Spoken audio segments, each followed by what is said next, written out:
Buenas tardes, un gusto estar con ustedes nuevamente con el tema de la difusión general para toda la población de todo lo que es el tema de drogas y dar una mirada y acercamiento para que la gente esté informada. Hoy nos toca el ácido lisérgico. Me presento, soy el doctor Eduardo Burga Montoya, profesor titular de Psiquiatría de la Universidad de El Salvador. Soy profesor consultor de la Asociación de Psiquiatras Argentinos, psicoterapeuta y soy miembro del comité de revalidación de esta casa, de esta honorable casa, la Asociación Médica Argentina, miembro del comité de revalidación para psiquiatras. Lo que nos compete hoy es el ácido lisérgico, la dietilamida del ácido lisérgico, que fue descubierta, como dicen, por serendipity. Estaba investigando el doctor Hoffman y es una sustancia semisintética, tiene partes naturales y partes variadas químicamente, por eso se llama semisintética, de una sustancia extraída del cornezuelo de centeno. Y es la droga que se la denomina psicodélica y es de una extremada potencia y muy grave para el cerebro. Es el agonista serotoninérgico más potente conocido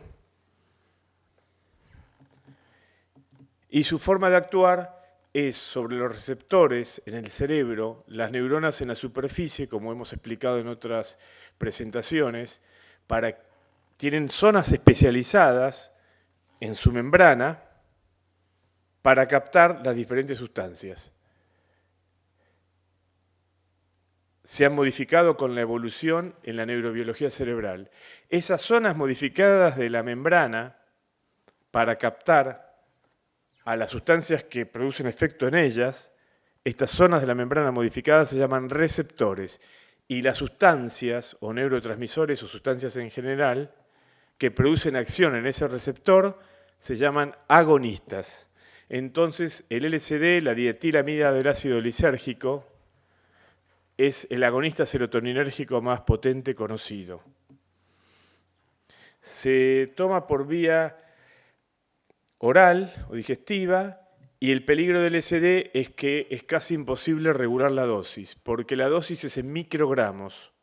Por lo tanto, se vendía o se vende por ejemplo, en papelitos que tienen como un sello, donde la persona toma el papelito y ya tomó la sustancia al ponérsela en la lengua. ¿Sí? Entonces, microgramos es una cantidad totalmente ínfima, irregulable. Y esto suele tener de 25 microgramos a 500 microgramos, lo cual también lo que se llama viaje, así se denominaba y se denomina los cuadros generados por el LSD, o trip, son de una potencia impredecible.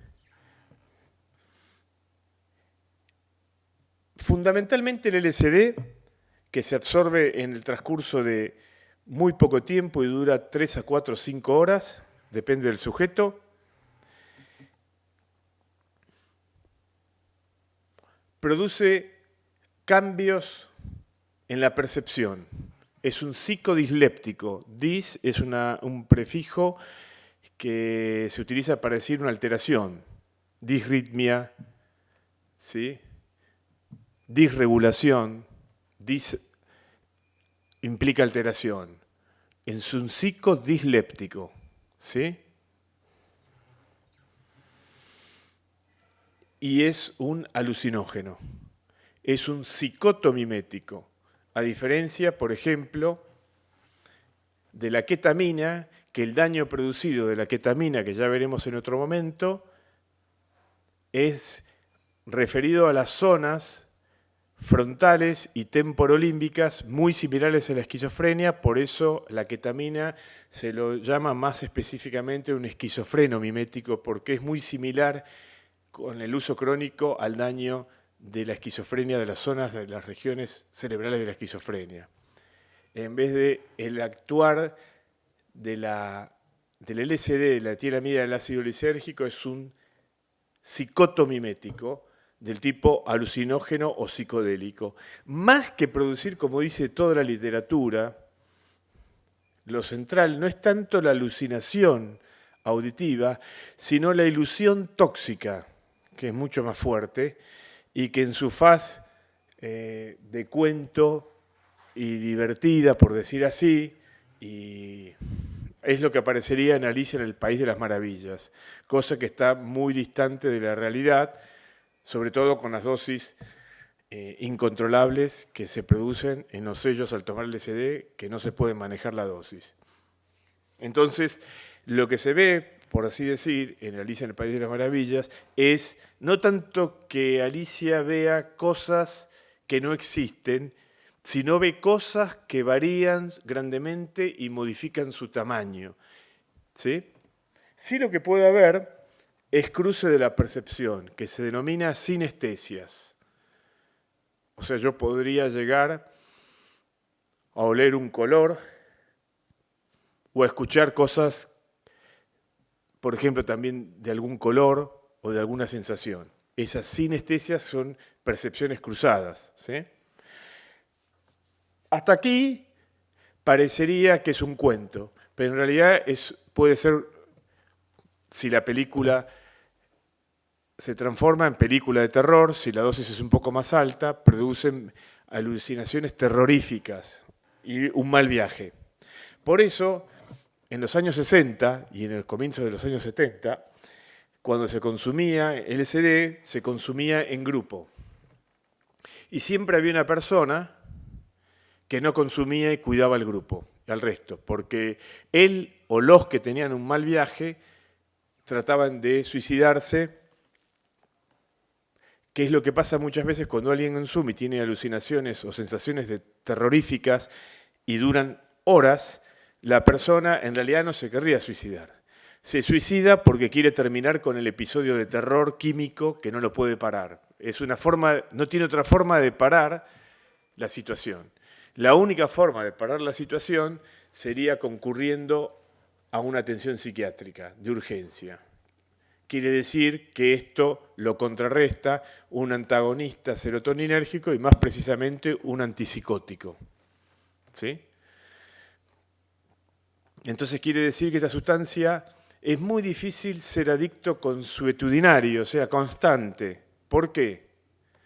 Porque es tan grave el daño que produce que la persona que intentara ser adicto y consumir todo el tiempo LSD produce extremado daño cerebral y produciría intentos de suicidio muy graves o una psicosis.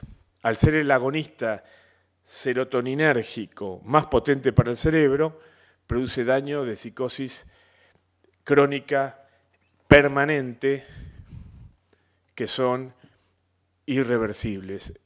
Por lo tanto, son sustancias que la gente que las ha usado crónicamente mucho tiempo se ha quedado severamente perturbada, por lo cual se usa relativamente esporádicamente y ha caído más en desuso. ¿Sí?